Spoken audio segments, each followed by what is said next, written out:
Olá! O atendimento de emergência é importante em toda parte do planeta, mas como é o dia a dia desses profissionais? Existem diferenças entre o SAMU brasileiro e o serviço similar no exterior? Qual a regulamentação jurídica do serviço? Para nos responder essas questões, o Ideias e Debates de hoje recebe a paramédica brasileira que trabalha em Londres, Priscila Curry. Seja bem-vinda, Priscila. Obrigado pelo convite. Recebemos também o médico coordenador de intervenção do SAMU, Dr. Maurício Augusto Gonçalves. Seja bem-vindo, Dr. Maurício. Olá, muito obrigado. Obrigado a todos. É um prazer estar com vocês aqui. A gente recebe também o advogado especialista em saúde, Dr. Paulo André. Seja bem-vindo, Dr. Paulo. Olá, Melissa. Muito obrigado pelo convite. Obrigado a todos. É um prazer estar aqui com vocês. Eu começo o programa de hoje perguntando para a Priscila e para o Dr. Maurício, para a doutora Priscila e o Dr. Maurício, sobre qual é a rotina do atendimento de emergência de vocês. Eu quero entender como que é em Londres e no Brasil, como que é o paciente, como o paciente se comporta com vocês. Doutora Priscila, por favor. Bom, primeiramente, o paramédico aqui eu tenho nível universitário, são 3 anos de universidade, mais 2 anos de internato para você ser um paramédico. E na faculdade tem farmacologia e um monte de coisa, e 50% da faculdade é prático e 50% teórico. Quando você sai da faculdade, você já começa a trabalhar como paramédico, mas é o que eu falei, tem esses 2 anos aí onde você tem sempre alguém tomando conta de você, ver se você não faz nada de errado e tal, e depois disso você vira o paramédico senior, que você toma suas próprias conclusões clínicas e tratamentos e decisões do que vai acontecer com aquele paciente. Dentro da ambulância aqui, que é a ambulância grande, tem sempre 2 ou 3 pessoas na ambulância, sempre um paramédico, um técnico, em todas as ambulâncias. E às vezes tem os estudantes e paramédicos novos que também estão na ambulância para aprender. Eu não trabalho mais na ambulância grande, eu trabalho agora sozinha numa viatura, onde eu não faço transporte de pacientes, mas eu sou sempre a primeira a chegar e fazer a estabilização daquele paciente, já começa os tratamentos invasivos ou não, e aí quando a ambulância maior chegar, o paciente já começou a ter um tratamento e a ambulância vai sim levar esse paciente para o hospital. Eu, Priscila, porque trabalho na viatura sozinha, eu só atendo os piores casos, que são o que eles falam categoria 1 e categoria 2. O que seria isso? Pessoas que estão com parada cardiorrespiratória, pessoas que caíram de altura, pessoas que foram atropeladas, pessoas que foram esfaqueadas, tomaram tiro, enfim. Eu sou sempre a primeira a chegar e eu chego sozinha, comigo não trabalha ninguém e eu começo a fazer o tratamento. O paramédico aqui, nós somos autônomos em relação à nossa decisão de tratamento ao paciente. Então, se eu vejo que o paciente precisa de um medicamento intravenoso, eu que decido a quantidade, como que vai ser isso, que horas que vai ser isso, e quando os meus colegas chegam, eu passo a informação para eles do que foi feito, eles continuam esse tratamento, para que quando o paciente chega no hospital, eles vão passar o paciente para os médicos que estão lá e vão falar exatamente o que aconteceu com o paciente do momento que a gente chegou até o momento de entrega do paciente para o hospital, tá? Os únicos médicos emergencistas aqui do Reino Unido, eles trabalham no helicóptero. Então, no helicóptero tem sempre um médico, um paramédico e mais outra pessoa, às vezes um enfermeiro, um estudante e, obviamente, o piloto, tá? Então, é um pouquinho diferente do Brasil, onde aqui na ambulância a gente não tem enfermeiro e não tem médicos. Paramédicos são os líderes de tratamento na arena pré-hospitalar. Maurício, doutor Maurício, como é que funciona aqui no nosso SAMU? Bom, o nosso serviço ele é um pouco diferente. Nós temos os profissionais intervencionistas na rua, né? O médico, o enfermeiro, ele está na rua. Nós seguimos a portaria 2048, que institui o serviço de urgência e emergência. Então, nós somos categorizados em níveis de viatura. O suporte básico de vida, onde nós temos o condutor, um técnico ou auxiliar de enfermagem, um ou dois técnicos auxiliares de enfermagem. Nós temos suporte intermediário de vida, que é composto por um condutor, um auxiliar técnico de enfermagem e um enfermeiro. Eventualmente, esse auxiliar técnico de enfermagem é substituído por um segundo enfermeiro. Então, essa composição, conforme o Conselho Regional de Enfermagem, o Federal de Enfermagem, do suporte intermediário de vida. E nós temos a categoria do suporte avançado de vida, que é a composição de um condutor, um enfermeiro e um médico. Lembrando que o condutor, ele é um condutor e tem um curso de técnicas de urgência e emergência. Então, ele é um condutor e nós somos específicos à área da saúde, os técnicos auxiliares de enfermagem, o enfermeiro e o médico. Que interessante. Doutor Paulo. Totalmente. Sim, bem diferente, e é surpreendente, porque a gente já sempre leva em consideração aí que tenha várias coisas, e assim, são 2 atendimentos de excelência, claro, e que ajudam a população de maneiras distintas, né? Doutor Paulo, como é que é a regulamentação desse serviço de emergência? O atendimento, esse é um atendimento que a gente considera uma política pública ou ele está resguardado por uma lei? Melissa, então, o sistema de atendimento de emergência, na verdade, os nossos colegas aqui que estão debatendo e expondo as ideias, tanto no Reino Unido quanto aqui no Brasil, tenho bastante conhecimento dessa área, né?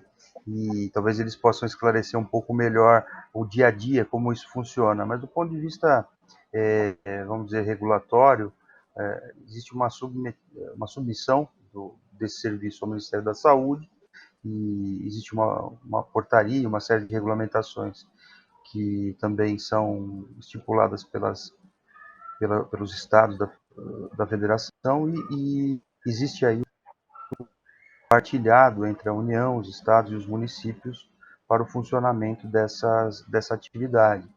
Existe uma série de regulamentações de ordem dos conselhos de enfermagem, de medicina e das atividades relacionadas que precisam ter alguns parâmetros, né? Aí a gente pode entrar até na questão do que seria a emergência e a urgência no contexto médico e também que tem uma relevância para o atendimento que esses profissionais realizam no seu dia a dia. Então, o atendimento de emergência, ele se classifica muito próximo dessas situações em que existe um risco iminente à vida, né?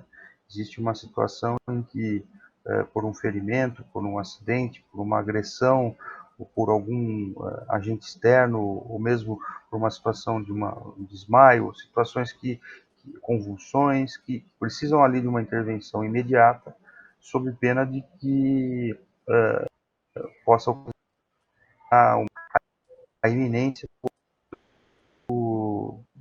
Tem uma pequena diferença com relação às situações de urgência, em que existe também um risco, mas em que não existe essa iminência tão próxima do acontecimento. Pois não. Priscila, como tem sido, Pois não, importante a gente colocar aí também essa questão da pandemia que ninguém estava preparado, ninguém tinha um plano no bolso ali para tratar da pandemia, e eu queria saber como é que foram os atendimentos aí durante a pandemia, desde o início da pandemia, e se houveram dificuldades com essa crise sanitária que, como eu disse, a gente não tinha ali um protocolo no bolso, né? Não, com certeza foi bem difícil a logística, da maneira que tudo que tem acontecido. A gente viu nossos vizinhos aí, a Itália, sofrendo pra caramba, e logo depois veio para Londres, e a gente sabia que ia rolar uma dificuldade, mas não da maneira que foi. Foi muito difícil. A gente teve falta de... Não é que a gente teve falta, mas era difícil. Por exemplo, eu chegava na estação e eu tinha que ter todos os aparatos no meu carro, a quantidade de luvas e avental de plástico e máscaras e aquela roupa de plástico que cobre tudo. Eu precisava da quantidade exata para o meu plantão, então eu tinha que, já era para estar tudo no meu carro, mas quando eu chegava lá tinha acabado, porque as ambulâncias precisavam, aí pegaram na minha viatura, entendeu? Então rolou esse negócio da gente chegar e ter que correr atrás dos equipamentos para nossa própria segurança para poder começar o nosso plantão, que é uma coisa totalmente anormal, né? Geralmente, quando eu chego lá, as coisas estão organizadas, eu checo a minha viatura, obviamente, para ver se está tudo ali que eu preciso, e vou trabalhar. É coisa de 15 minutos de eu checar meu carro e tal. E na época da pandemia, em vez de demorar 15 minutos, estava demorando aí meia hora, 40 minutos até eu conseguir tudo que eu precisava para começar o meu trabalho. E a outra questão era, num paciente com parada cardiorrespiratória, normalmente eu tenho até 7 minutos para chegar lá. Eu geralmente chego em 5 minutos e saio do carro, já estou preparada para começar aquele ressuscitamento. Só que, com a pandemia, eu chegava em pacientes com parada cardiorrespiratória, e em vez de eu sair da minha viatura e ir direto para o local ou a casa, enfim, eu tinha que sair, aí eu tinha que colocar toda aquela roupa por cima daquelas botas gigantes que a gente tem, e não sei o que, isso tudo demora 3 minutos para eu colocar. Então, deixa as pessoas que trabalham na área de emergência extremamente ansiosos, porque a gente não consegue atender as pessoas da maneira que a gente está acostumado a atender. Então, foi muito difícil, e a quantidade de mortes que eu presenciei foi muito maior, muito maior. Por exemplo, como eu só atendo os piores casos, morte faz parte do meu trabalho. E geralmente eu vejo aí 3 mortes por semana, tá? Que eu vou lá, eu tenho que verificar a morte, eu faço a papelada, aquela coisa toda. 3 vezes por semana. Na época da pandemia, eu estava vendo 5 a 6 por dia, tá? Então eu chegava no local, o paciente já está... Pois é, o paciente já estava em óbito, aí eu tinha que fazer a verificação daquela morte, fazer a documentação para que o paciente pudesse ser retirado daquele local. E eu estava fazendo... E pior que quando você faz isso, primeiro você chega, averigua se tem como ressuscitar, se não tem aquela coisa toda, e você tem que informar a família, né? Porque até então, a família é o seguinte, mesmo que você saiba que o ente querido faleceu, até uma pessoa da área médica confirmar isso para você não é verdade, sabe? Então, foi muito estressante para mim, muito traumático, ter que falar isso 6 vezes por dia. De você virar para alguém e falar, olha, sinto muito, a sua mãe faleceu. Aí no próximo, sinto muito, seu filho faleceu. Não... Sinto muito, seu marido faleceu. Chega uma hora que você fica, cara, não... é muito difícil. Foi bem punk. Eu imagino, é muito complexo isso. A gente, por mais que a gente se informe, a gente não tem essa noção do que você passou ali nesse dia a dia, né? Doutor Maurício, como é que foi aqui no Brasil? Como é que foi o atendimento? Houveram também essas dificuldades? Vocês se depararam com tantas mortes assim nos plantões de vocês? Sim, nós tivemos que nos adaptar nessa nova situação. Ninguém estava preparado em nenhuma parte do mundo, então foram a corrida atrás do tempo, tanto a parte da coordenação quanto a parte de intervenção, em montar todas as propostas de você paramentar, desparamentar adequadamente, para que a gente, inicialmente, nós tenhamos menos vítimas, que nós que estamos na linha de frente não fôssemos a próxima vítima. Então, foi ter toda a técnica de ter o melhor material, o material mais adequado, pesquisa, resoluções nacionais e internacionais, pesquisas, materiais diversos de EPI, para que a gente tivesse segurança do melhor atendimento e que as nossas equipes estivessem seguras, né? Isso é o primordial. O segundo eu compartilho com a colega. A gente teve um aumento no número de casos e a gente teve muito contato com morte, isso é muito desgastante para a gente. A gente está acostumado a, infelizmente, dar a notícia, né, do óbito, mas nós nos preparamos com uma sobrecarga do sistema, do serviço médico legal também ficou um pouco além. O que nós fazíamos? Nós verificamos o óbito, nossa equipe de suporte avançado, só que demandava um tempo até você verificar o corpo, se a causa era devido a uma síndrome respiratória aguda. Se eu confirmasse isso, eu fazia um atestado de óbito, então isso demandava toda uma situação que eu não podia também deixar minha demanda de atendimento convencional das demais causas, né? Então, o que nós fizemos? Nós fizemos uma política de contratar uma equipe de médicos só para fornecer a parte burocrática. Então, uma equipe de suporte avançado avaliava a vítima, confirmava óbito. Chegava o familiar, olha, infelizmente, faleceu. Para a gente não demandar muita demora, a gente tinha uma outra equipe que a gente avisava pela central de regulação médica para ela fornecer todo o atestado de óbito e toda a orientação quanto ao manejo do corpo. Então, isso a gente tentou priorizar o atendimento das nossas ocorrências convencionais, né, de gravidade, e nós não deixamos desamparado os familiares. Mas isso demanda um tempo, que é o que ela falou. A nossa período de limpeza da nossa viatura, ela demandou um período maior, porque você tem todo o procedimento para você manter tranquilo, você deixar ela específica ao uso. Nós tínhamos algumas equipes que faziam transferências interhospitalares, pacientes COVID de um hospital convencional ia para um hospital de campanha. Então, todos esses procedimentos aumentaram o nosso tempo de atendimento. Nós chegamos, a gente tentava otimizar a colocação dos EPIs, mas tudo isso ficou mais desgastante. Mas era um processo contínuo, né? Determinado material, eu tinha melhor material disponível, treinamento de equipes, então uma coisa que a gente fazia um treinamento online, fazia um treinamento de equipe por equipe, para a gente não ter aglomeração. Então, foi um processo, se você for pensar enquanto processo, foi muito interessante, desgastante emocionalmente para todos, tanto equipes das coordenações, as equipes de frente,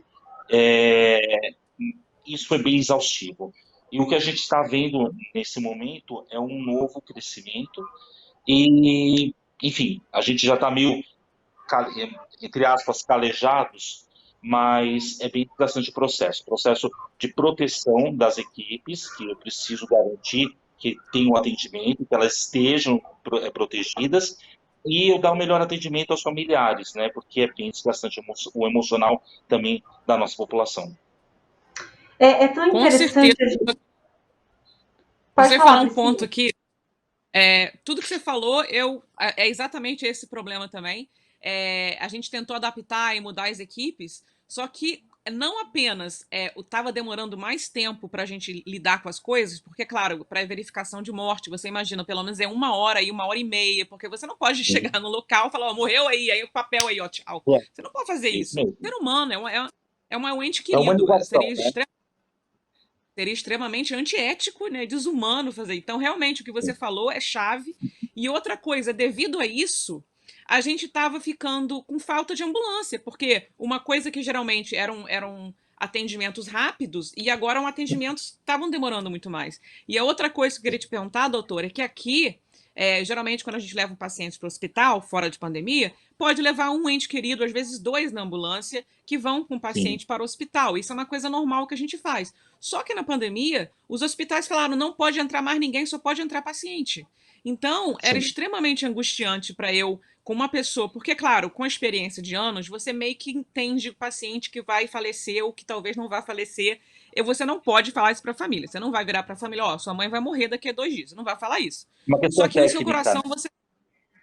Óbvio. No seu coração, você sabe. Aí você vê aquela mãe indo para a ambulância, os filhos falando, mãe, a gente se vê na semana que vem, a gente não vai poder ir contigo e tal. E era angustiante porque eu ficava assim, cara, talvez seja essa última imagem da mãe deles, porque eles não vão ver a mãe. E a mãe fica internada 2 meses. Às vezes, a pessoa fica entubada, é um processo. Então, isso também afetou muito o emocional dos emergencistas aqui, de ter que lidar com isso. E as famílias, às vezes, ficavam com raiva da gente, por a gente não permitir que eles fossem com o ente querido para o hospital e chegavam a ficar agressivos, né? Tipo, você precisa, eu vou com a minha mãe, eu não vou deixar ela sozinha, então não pode levar ela. Aí ficava aquela questão, mas se você não quer, se você tem o... Aí entra até um negócio de direito aqui do Dr. Paulo. Se o paciente não quer ir para o hospital, e se a família também não quer que o paciente vá para o hospital, a gente não pode levar um paciente que não tenha o consentimento do próprio paciente, porque aqui isso é considerado ilegal, né? Você está, como é que fala a palavra em português? Sequestrando a pessoa. Então tem que ter o consentimento do paciente. Se o paciente tiver capacidade mental, pode fazer o consentimento dele. Se o paciente não tiver capacidade mental, obviamente, nós fazemos essa decisão do paciente. E às vezes a família, pelo paciente ser um paciente idoso, com demência, tem o alvará legal das decisões médicas para aquele paciente. Então, às vezes, a família fala, então, se eu não vou deixar meu pai ir. Então, isso ocorria, então você tinha que parar para convencer a pessoa. Então, isso aí vai aumentando o ciclo de atendimento de cada caso, E aí a gente ficou praticamente sem ambulância. As pessoas ligavam e aqui em Londres foi um desespero, porque. E fora, e que o número de atendimentos. Que eu trabalho em Londres. Normalmente nós temos aí entre 4 e 5 mil ligações para ambulância. Na época do pico, a gente estava aí com 8 a 9 mil por dia, né? Isso por Uau! 24 horas. Para você ver o problema que foi aqui. Olha, eu vou te falar, foi horrível. Doutor Paulo, até pegando um gancho disso que a Priscila falou sobre esse paciente que se nega aí, a gente teve muito esse problema aqui no Brasil do negacionismo, né? Muita gente negou a existência do vírus, colocou aí colocou algumas fake news aí diante do que diziam os médicos, né? E aí eu pergunto para o senhor, uma pessoa que, por exemplo, se recusa a usar máscara e expõe esses profissionais que estão aqui nos ajudando as nossas vidas. Essa pessoa, ela está incidindo em algum crime? Ela pode ser responsabilizada judicialmente, por exemplo, por oferecer risco ao profissional do SAMU que vai lá atender aquele paciente que está nitidamente contaminado? Sim, me interessou a pergunta, até respondendo diretamente até para a nossa colega Priscila, o que acontece com relação aqui no Brasil, né? Até o Maurício depois pode complementar. Existe uma pequena, talvez, diferença, ou talvez, a depender do caso, seja diferente a solução aí também, mas a autonomia do paciente ela é uma situação que ela é sempre valorizada no Brasil e mesmo no mundo, e isso coaduna com o que a Priscila nos expôs aqui. Agora, existe também uma situação, por exemplo, no Brasil, que é o risco iminente à vida do paciente, e que isso tem tudo a ver com o atendimento de emergência, né, que o SAMU realiza e que a Priscila realiza lá em Londres. Então, quando existe esse risco iminente à vida, existe ali uma obrigatoriedade do médico de intervir para cessar esse risco iminente de morte. Então, aí a paciente ela é deixada de lado, ela é postergada para um segundo momento. E aí sim o paciente pode escolher se ele vai dar sequência ou não ao tratamento. Agora, com relação à máscara, Melissa, é uma situação assim bastante complicada. Até nós tivemos a oportunidade recentemente, eu participo de um grupo de pesquisa científica junto à Faculdade de Medicina do ABC, e nós conseguimos a publicação, vai sair no início de janeiro, a publicação definitiva de um artigo sobre a colisão de direitos fundamentais numa revista internacional, Frontiers in Public Health, inclusive tem lá uma sede em Londres, é uma revista suíça, e ela, a gente conseguiu, de alguns pontos, dessas dificuldades enfrentadas no Brasil e no mundo, para se estabelecer essas metas, para que as pessoas cumpram com os seus deveres sociais de solidariedade, ou seja, a liberdade ela é situada, ela não é plena e absoluta a ponto de que as pessoas possam colocar em risco a vida dos demais. E existe um valor maior aí, que é o acesso aos sistemas de saúde, aos serviços de saúde, que deve ser usado numa pandemia. Então, na medida em que as pessoas, inclusive a gente tem crimes, né, estabelecidos já no Código Penal há muito tempo, o crime de epidemia, existem alguns crimes também de descumprimento de medidas sanitárias, e esses crimes eles estabelecem, e tem também o crime de desobediência de uma ordem administrativa ou mesmo de uma ordem legal, e esses crimes eles estabelecem desde alguns meses de detenção até alguns anos de prisão após a condenação. Então isso é bastante grave. Agora, para se dessa, não é muito fácil, né? Para que a gente estabeleça que o paciente está deliberadamente, dolosamente, provocando uma situação para contaminar alguém, né?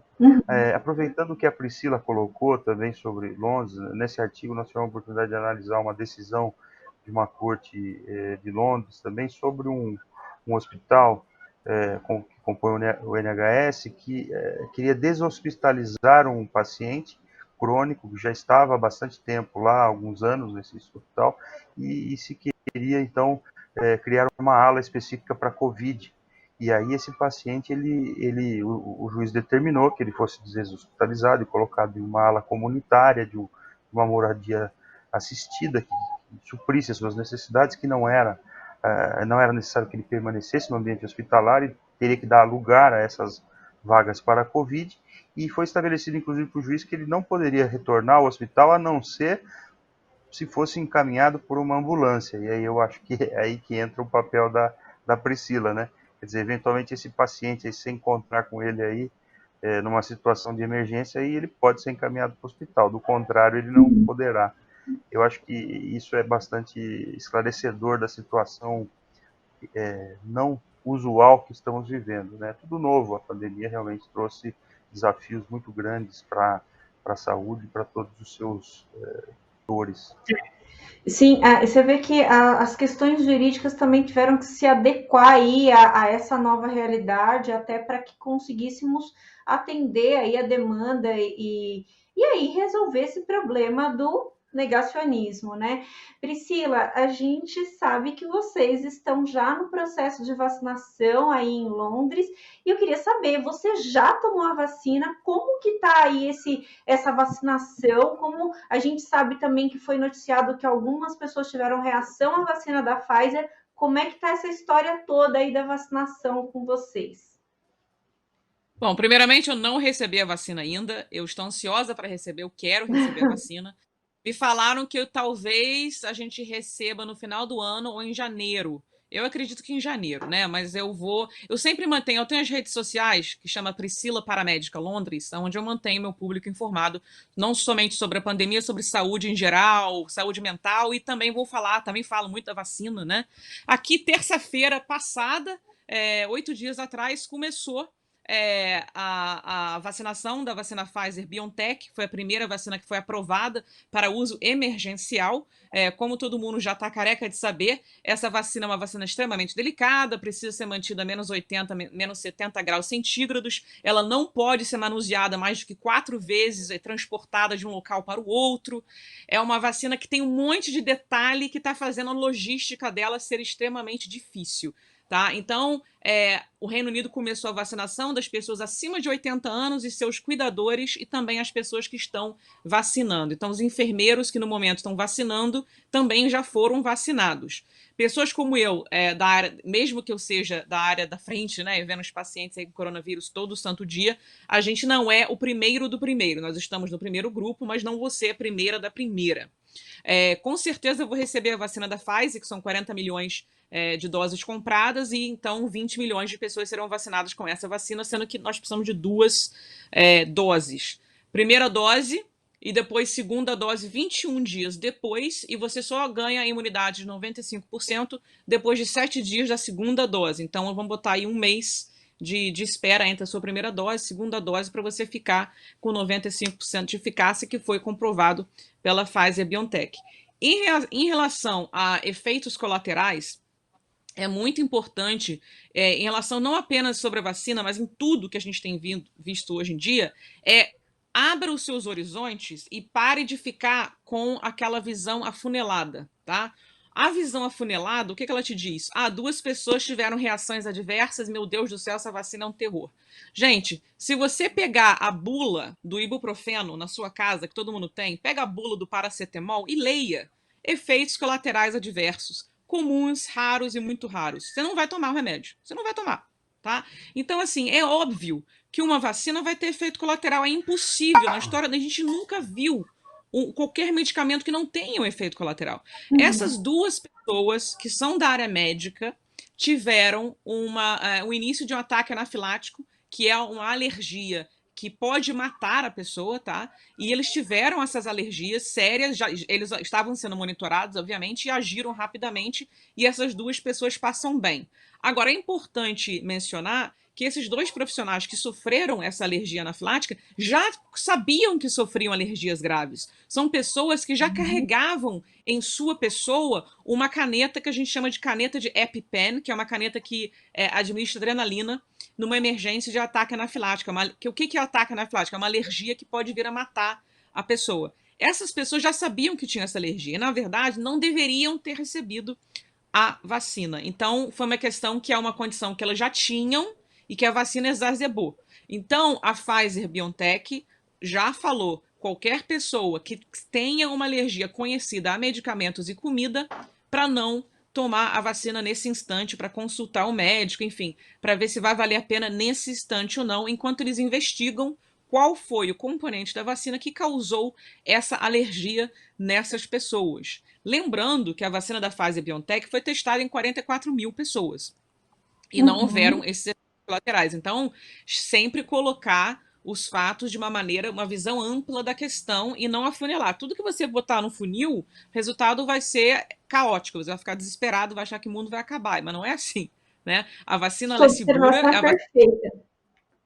né? A vacina é segura, a vacina foi testada e eu confio na vacina. E talvez eu tenha um efeito colateral, mas eu tenho mais apreensão de pegar o vírus do que tomar a vacina, sabe? Eu não quero contrair o Sim, vírus. sem Graças a dúvida. Deus, até agora eu não tive, né? Então, Sua observação é muito perfeita, Priscila, até porque, por exemplo, eu já tive um histórico de bastante alergias e o medicamento, que é o antialérgico, me dá reação adversa, né? Eu tenho até alucinação com o medicamento, então, quer dizer, isso é próprio e essa observação é muito bem colocada, porque de fato a gente não está livre, não é porque o medicamento está comercializado, né? Porque a vacina é um medicamento que ela está livre de reação adversa. Perfeito.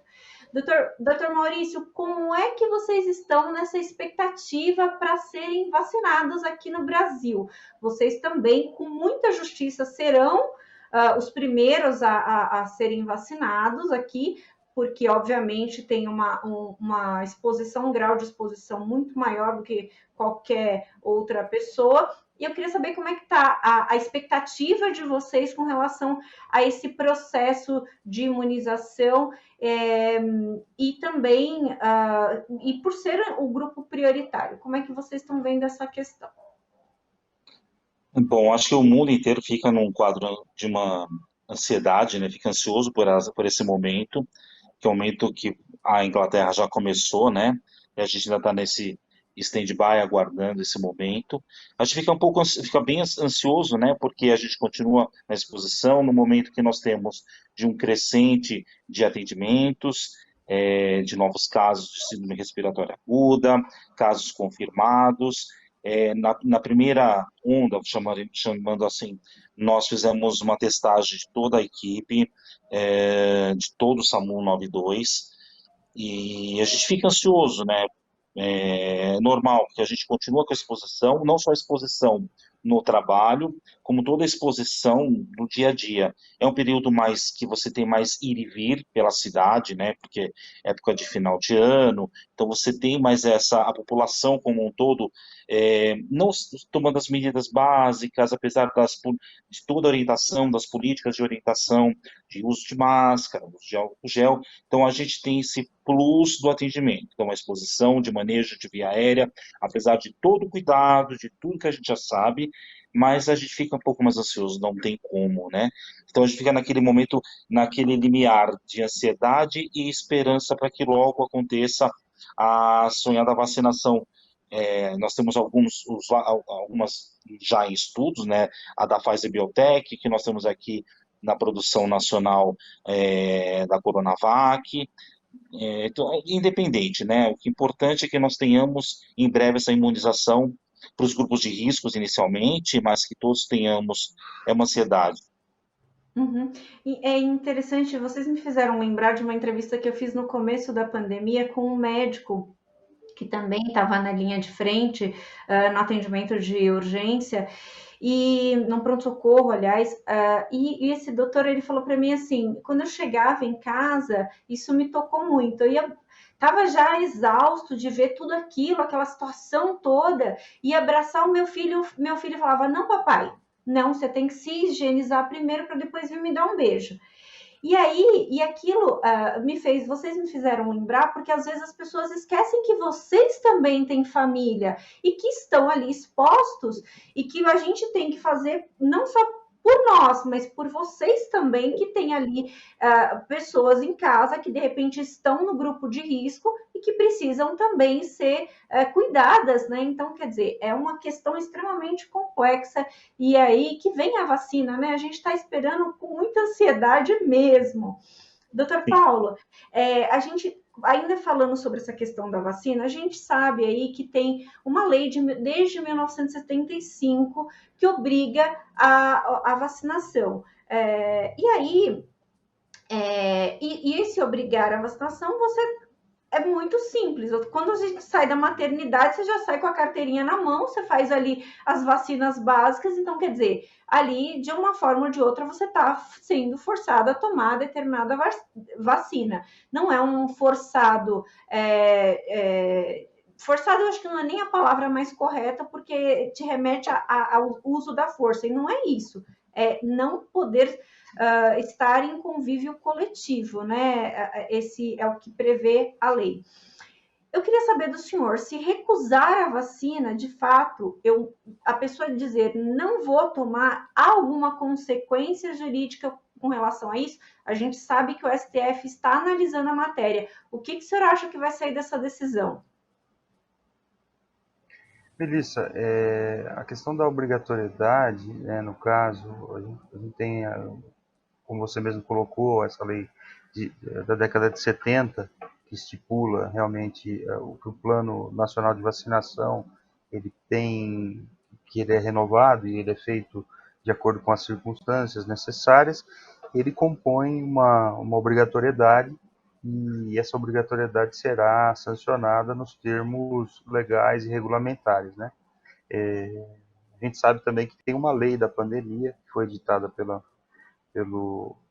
Congresso Nacional e sancionada pelo Presidente da República no início da pandemia, inclusive estipulando a obrigatoriedade da vacina no caso da Covid-19, do coronavírus, e esse é o contexto, vamos dizer assim, legislativo da situação. Obviamente, a própria lei da pandemia, né, ela estipula outras medidas extremas, não farmacológicas, para a tomada de decisões na área da saúde para evitar o acontecimento dos males piores, que são o favorecimento da transmissibilidade, do maior contágio, do maior número de pessoas. Então, ali existe a previsão de uma possibilidade de lockdown, de quarentenas, de se ouvir a ciência, quer dizer, a evidência científica ela é a base, inclusive, do Sistema Único de Saúde, é aí que a gente estabelece os parâmetros para buscar qual é o papel dos órgãos e dos entes ligados à saúde para tomar decisões.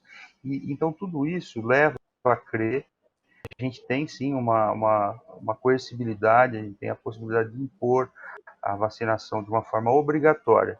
Obviamente, isso não significa o uso da força física para vacinar. Quem não quiser vacinar vai sofrer.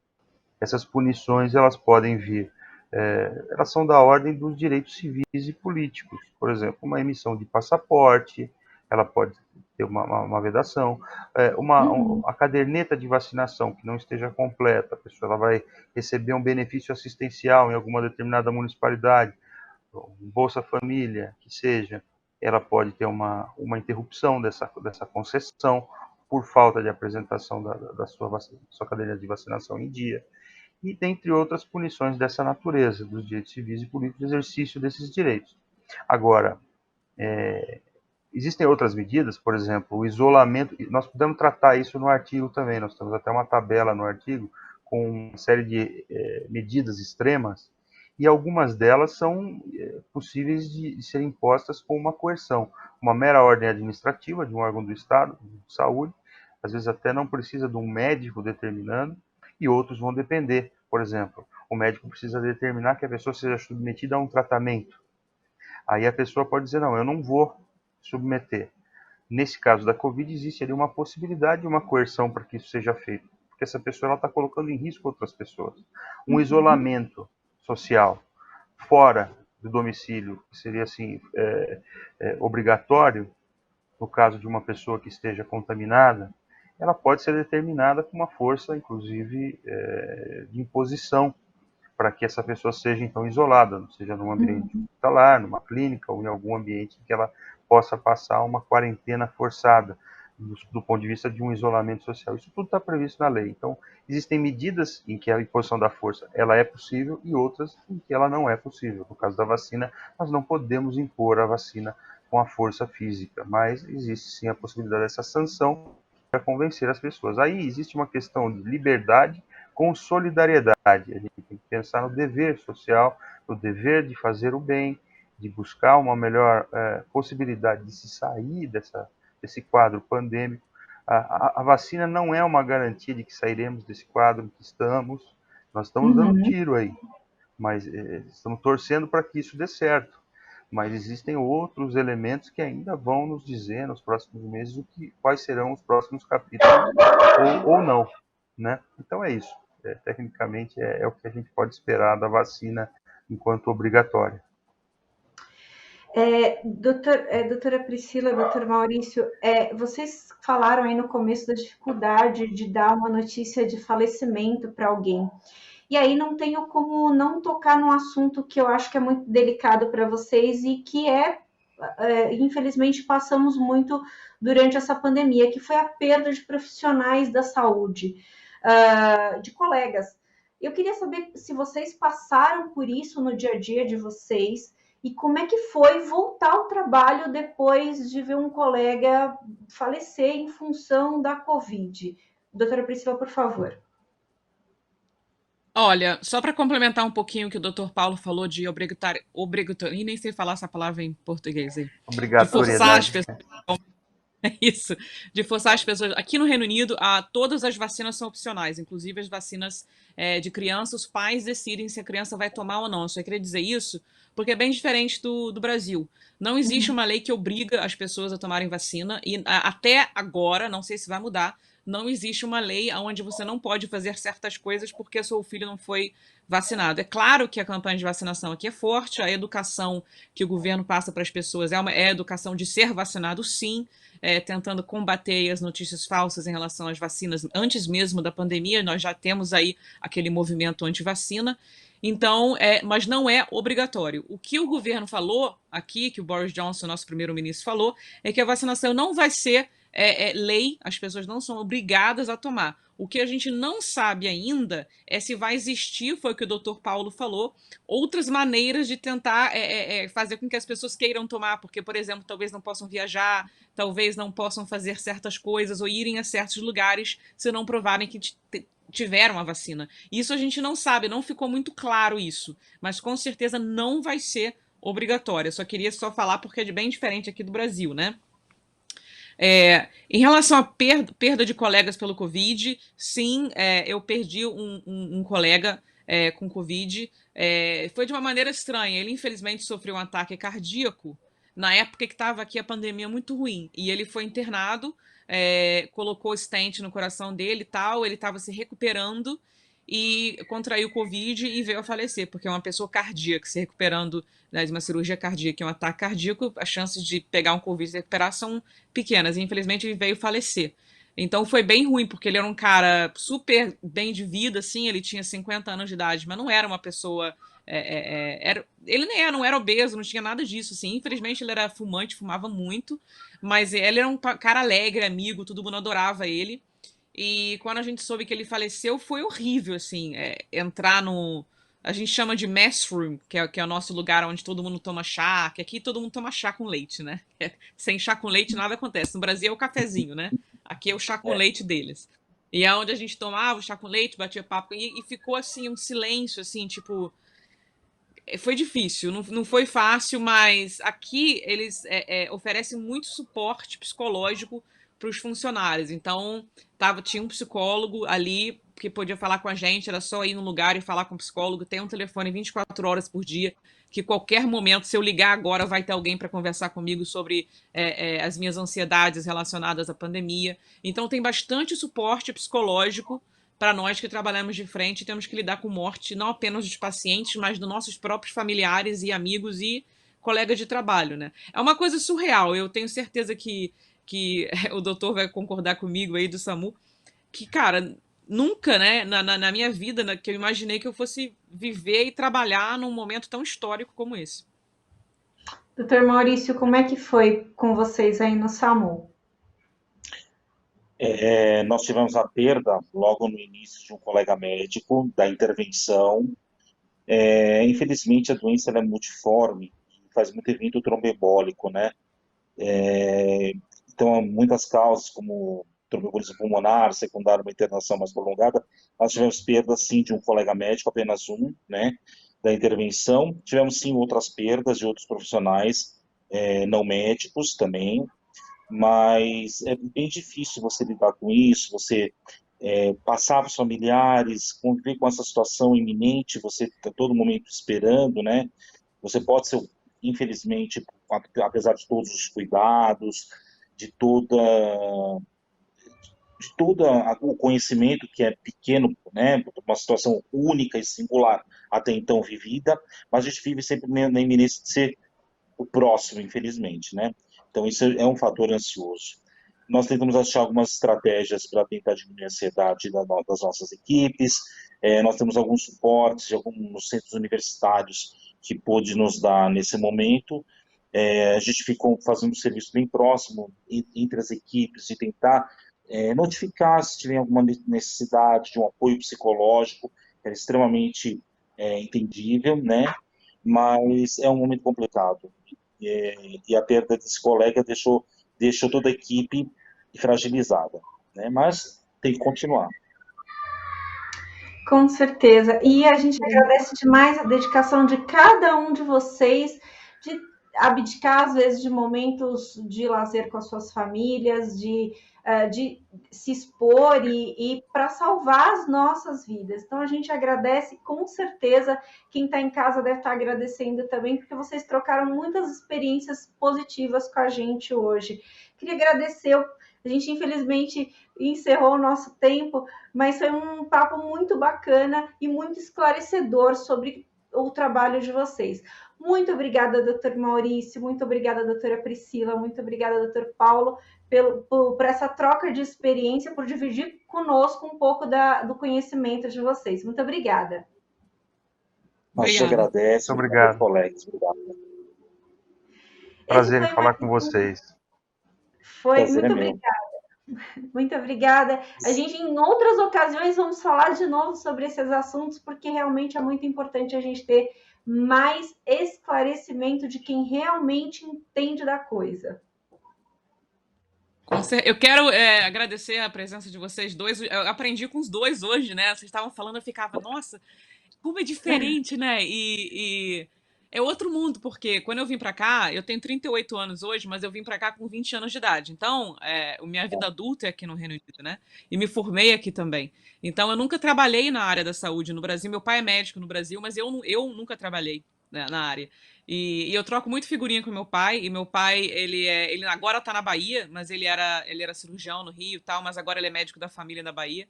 E a gente troca muita figurinha de como as coisas são diferentes, mas como que os dois têm que aprender um com o outro. Porque a gente às vezes pensa assim, Reino Unido é melhor do que o Brasil. Não é tudo não, viu? Acho que tem vários aspectos aí no Brasil que a gente pode adotar, e também vários aspectos nossos que o Brasil poderia adotar. Então, eu acho super interessante. Esse foi mais um Ideias e Debates. A gente falou do atendimento de emergência no Brasil e no exterior sobre o ponto de vista médico e também jurídico. A gente conversou com a doutora Priscila Curry, que é paramédica em Londres, doutor Maurício Augusto Gonçalves, coordenador médico de intervenção do SAMU, e doutor Paulo André, que é advogado especializado em saúde. Você fica agora com a programação da Rede Alesp. Você pode rever esse programa e outros programas da Rede Alesp nas nossas redes sociais. Muito obrigada e até mais.